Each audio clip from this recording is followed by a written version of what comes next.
Pessoal do YouTube, a paz do Senhor a todos vocês. No vídeo de hoje eu estou com a presença ilustre do meu professor de teologia, pastor Rodrigo Venerando. Dá oi, pastor. Tudo bem, pessoal? A paz. Gente, esse vídeo é um dos vídeos mais importantes desse canal. Por quê? Há algum tempo atrás eu fiz um vídeo que ficou muito conhecido, viralizou, a respeito da congregação cristã no Brasil. Eu contei lá a minha história, a minha experiência com a igreja, que eu fui nascida e criada, dentro da congregação da CCB, e eu desviei dos caminhos do Senhor depois de ter batizado nas águas. E o que aconteceu? Eu fiz aquele vídeo para que alcançar as pessoas que, assim como eu, tinham a impressão de que não tinha como voltar para a igreja, que a gente não ia alcançar mais o perdão de Deus por conta da doutrina, tão falada na congregação, aonde a pessoa que se batizou e se desviou, ela fica fora da liberdade da igreja, isso geralmente de uma forma vitalícia, Então, para nós que nos desviamos, que pecamos, que caímos, como você costuma chamar aí, depois de ter se batizado nas águas, fica uma coisa muito difícil. E eu costumo dizer que demorou muito tempo para o Espírito Santo me convencer que ele havia me perdoado. Eu conto no meu testemunho que Deus ele me batizou com o Espírito Santo e aí sim eu pude ter certeza do perdão de Deus. Mas às vezes tem pessoas que estão no mundo e não tem coragem de voltar, pastor, e está lá perdido e nem tenta voltar para a igreja porque na mente dele foi implantado que para ele não tem mais perdão. E é por isso que eu trouxe o meu professor de teologia. Ele tem muito embasamento bíblico, gente. É uma pessoa que pode falar a respeito da palavra, que é para te convencer, tá? Por isso que eu trouxe uma pessoa do gabarito dele, para te convencer de que Deus, ele quer te perdoar. Ele não só pode te perdoar, como ele quer te perdoar. Ele quer que você volte para a casa do Pai, tá bom? Então, pastor, primeiro eu queria apresentar, o meu pastor, o pastor Rodrigo Venerando. Ele é pastor de uma das nossas congregações, que fica em Vargem, pastor? Depois eu vou deixar o endereço da igreja dele em Vargem, aqui embaixo, no box de informações. Ele é professor de teologia há mais de 15 anos, pastor há mais de 10 anos. Ele tem alguns livros escritos já, um dos livros dele é esse aqui que fala do testemunho dele, que é muito forte, vocês vão ver no próximo vídeo. E eu vou deixar também aí embaixo o Instagram dele para você que quer ver os livros dele, e a gente fala um pouquinho mais dos livros depois, tá bom, pastor? Muito bem. A congregação cristã, ela embasa, essa doutrina de não trazer de volta os irmãos que pecaram, não dar a liberdade para eles na igreja.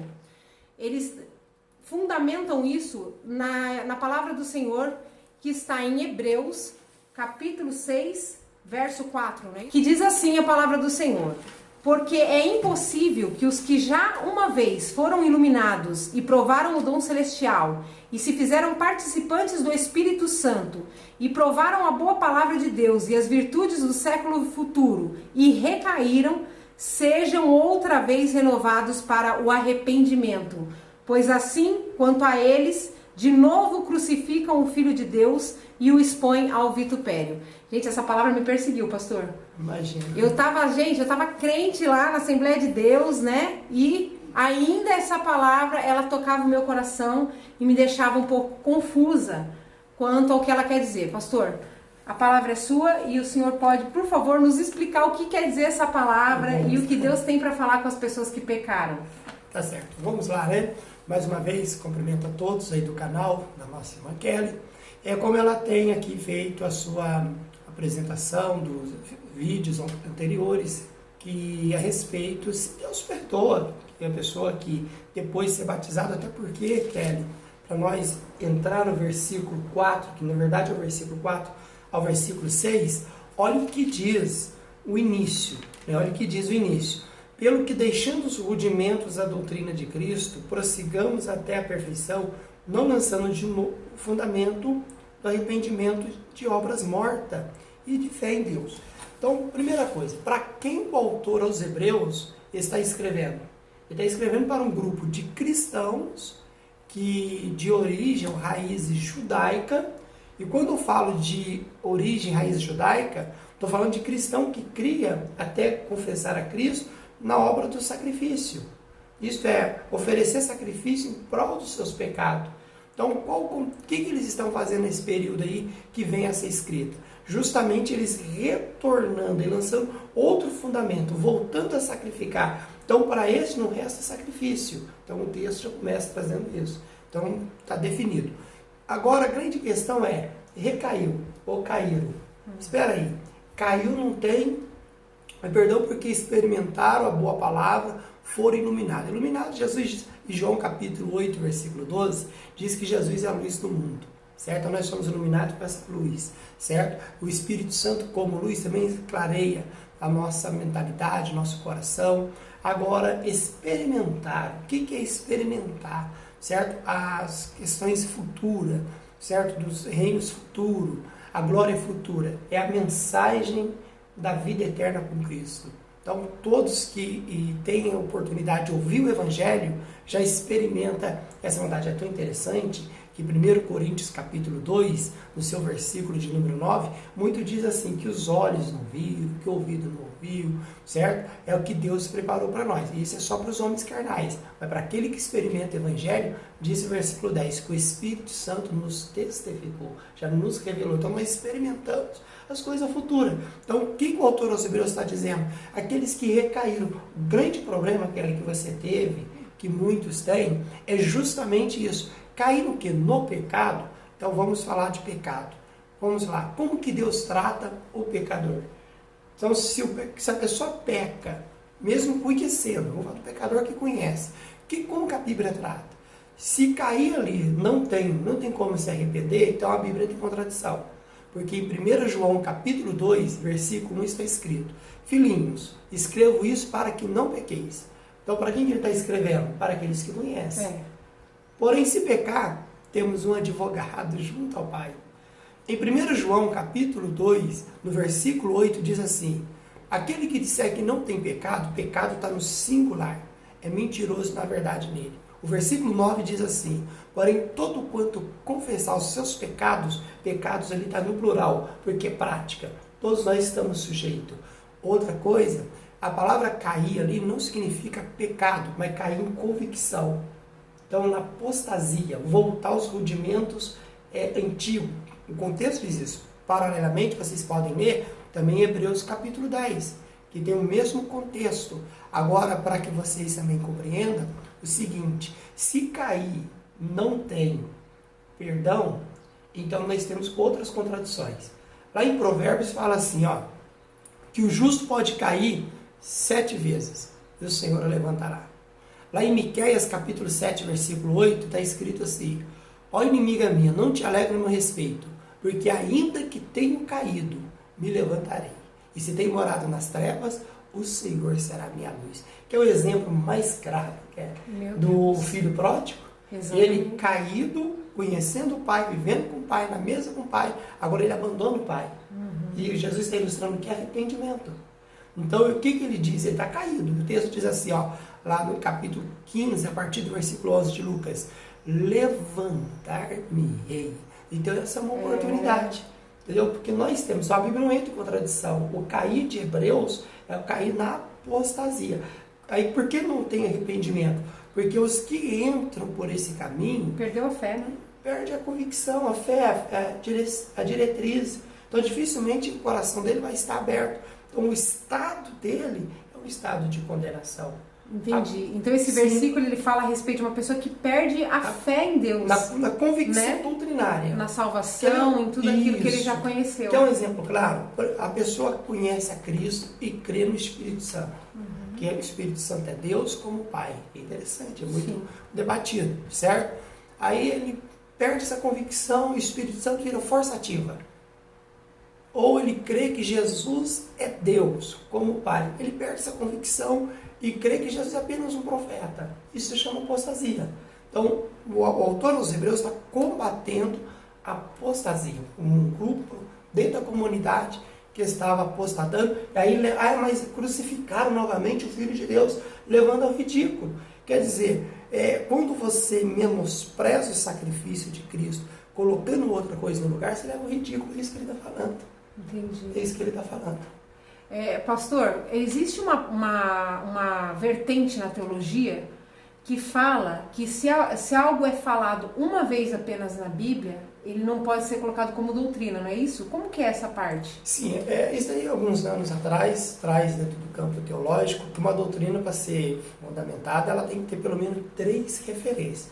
Isso hoje não é uma regra, né? Não é uma regra. Por quê? Porque para nós compreendermos uma doutrina, ela tem que estar dentro de um conteúdo. Ela tem que estar dentro de um conteúdo. Por exemplo, essa questão de Hebreus aqui, nós temos um conteúdo.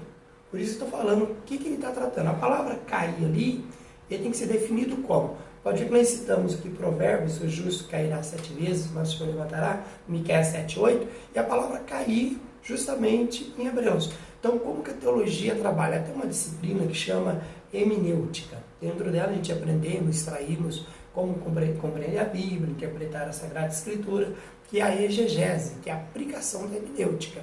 Então você pega uma palavra, cair, e tem que entender ela no seu usual, e depois dentro do versículo, e aí sim dentro do texto. Ora, você compreender também, é importantíssimo, a mente do autor.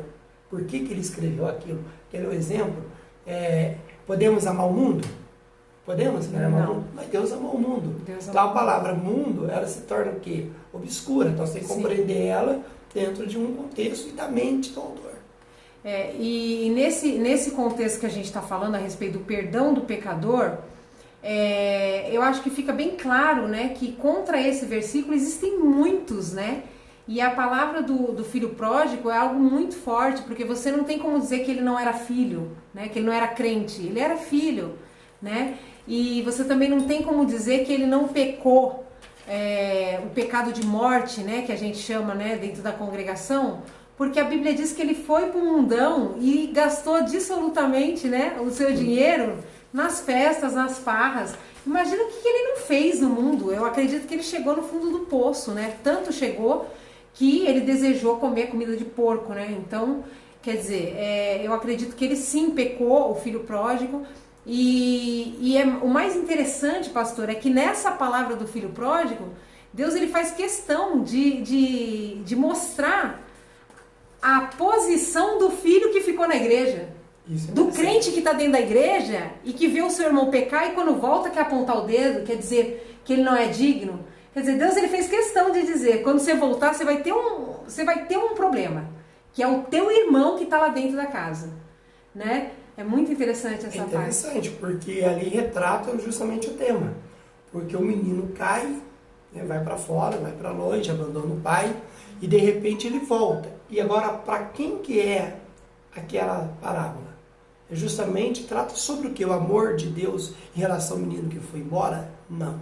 É uma repreensão para aqueles que acham que são bons demais, que são justos demais e não precisam de arrependimento. Só precisa de arrependimento quem erra.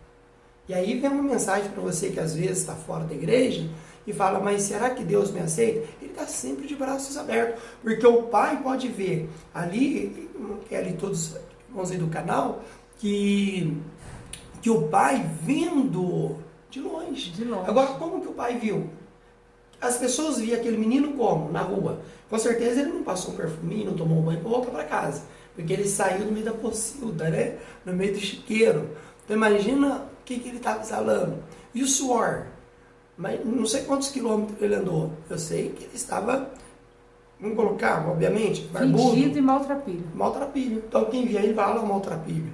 Quem via ele falou, o menino que abandonou o pai. Quem via ele, mas o texto diz assim, e o pai vendo, ver é diferente de enxergar. Ele está vendo, porque está em uma expectativa. Certo? E o pai vai ao encontro dele. Então vale a pena você voltar. E você vai ser tão surpreendido que antes de você entrar novamente na comunhão, o próprio Deus vai atrás de você. Outro retrato da misericórdia de Deus é o livro de Oséias. Oséias é um retrato do amor e a misericórdia para aqueles que caem. Porque ele casa com a prostituta volta de novo à prostituição e ele tem que receber de novo retratando o amor de Cristo para conosco. Nossa, isso é muito forte, Entendeu? pastor. Esse livro é muito forte. É muito. A gente pode recomendar para a pessoa que está no mundo desviada, que está fraco e tem o desejo de voltar, ler o livro de Oséias, pastor? É como uma orientação, porque você conhece alguém que lê Bíblia, não tem muito segredo, né? Porque senão tem gente que vai fazer aí alguma bagunça, que nem apareceu no jornal, nos jornais aí, né? Um camarada que leu lá, que a mulher lá adulterou e o pastor achou que é casa com uma adúltera, né? E ele começou a ter um pé de casamento de maneira nenhuma, certo? Mas ele retrata isso. Qualquer pessoa que dedica a Sagrada Escritura, não precisa ser teólogo, não. Né? A gente sempre usa isso, a Bíblia ela é muito simples, apesar de ser rica, profunda, mas você conhece alguém próximo à Sagrada Escritura, tem compromisso com a Sagrada Escritura, ou se você também já tem, volta a ler o livro de Oséias e vê o que ele retrata, qual que é a mensagem fundamental dele, é justamente essa misericórdia para aqueles que abandonaram, que caíram, que recaíram. No próprio Google tem, viu, gente? É só vocês digitarem aí o livro de Oséias que você vai achar ele até em diversas traduções, que você pode encontrar até uma tradução um pouco mais fácil, né, simplificada para você entender. E é isso, pastor. Eu queria mesmo deixar uma mensagem para essas pessoas que acreditam que Deus não perdoa o seu pecado porque você um dia esteve dentro da igreja e hoje você está no mundo.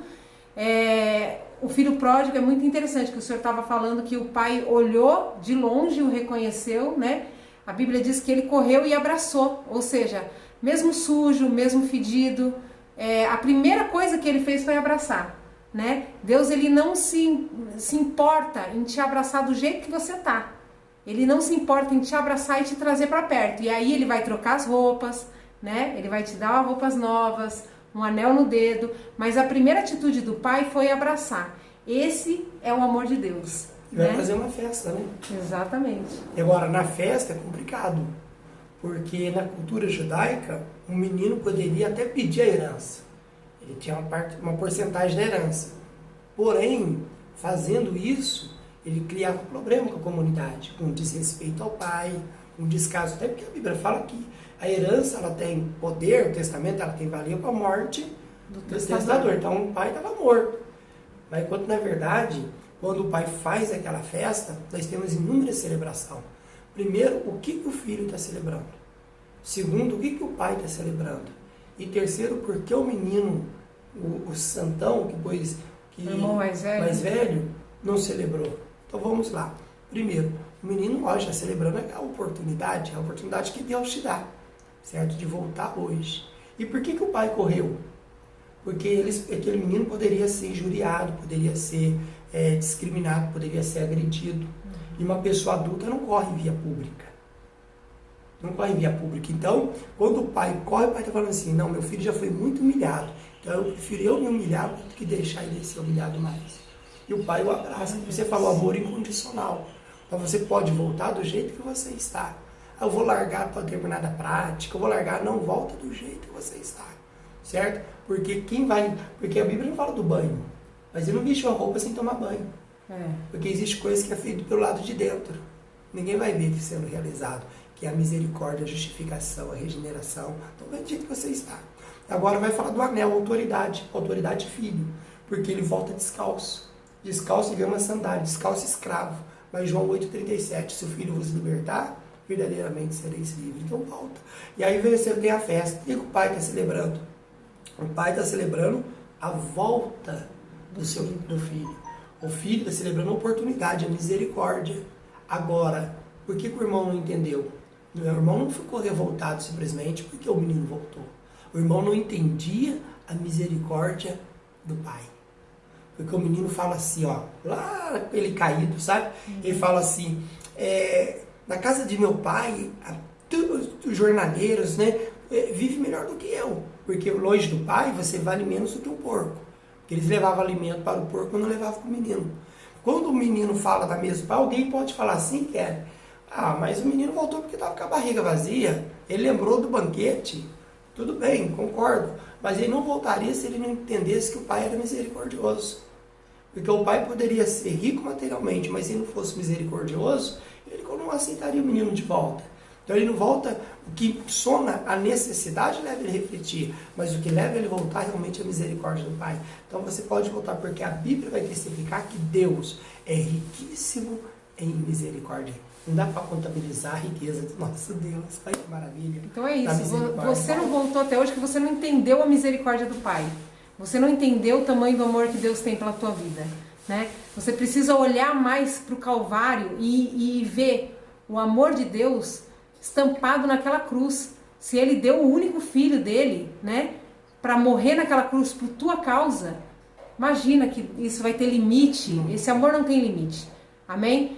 Que Deus abençoe, pastor. Amém. Muito obrigado. Nós vamos produzir mais alguns vídeos, então fique ligado. O pastor também tem um canal, vou deixar o link aqui embaixo no box de descrição, tá bom? E o pastor também vai contar o testemunho dele aqui no canal, que é forte e poderoso. Podem aguardar que serão os próximos vídeos, tá bom? Deus abençoe, pastor. Amém. Amém. Deus abençoe cada um e a todos aí.